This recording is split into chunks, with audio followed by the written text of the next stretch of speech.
Hello children, I once again welcome you all to Life Skill class. Today, I'm going to share a short story about 4 children who had different habits. The topic today is, are these habits good? Let us find out the habits these children had. Gaurav, he always sucks his thumb. He would suck his thumb when he is upset, bored, or sleepy. He tries hard to stop sucking his thumb, but it becomes very difficult for him to stop. What are some things Gaurav can try to stop sucking his thumb? He can use a pillow or stuffed animal to squeeze, or can gently remind him to stop. The second character is Pinal, who has the habit of biting her nails.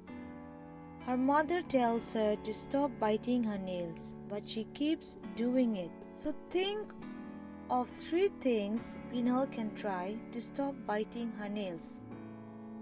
It can be by chewing gum, by keeping her nails trimmed short, or by replacing the nail-biting habits with a good habit. Third character is Rina. She takes a very long time to eat. She often sits with a plate of food and forgets to eat. Sometimes she takes more than 1 hour to finish her lunch. What can Rina do to try eating faster? She should not dream or watch TV or play with food while eating.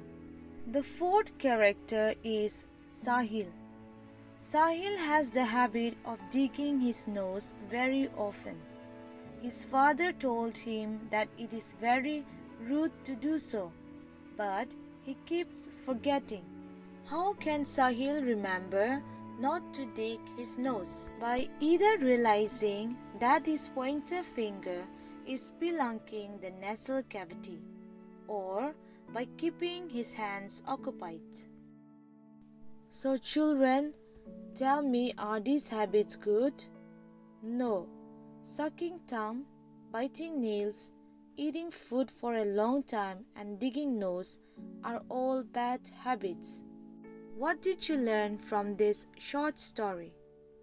All of us have habits. Some of our habits are good and some may not be so good. So we need to be aware.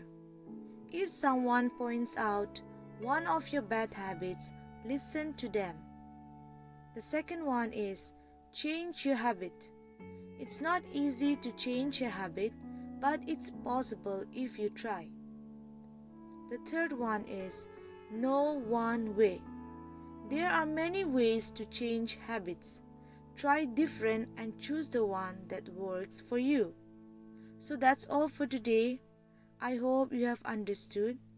I will be back soon with another interesting moral lesson. Till then, take care.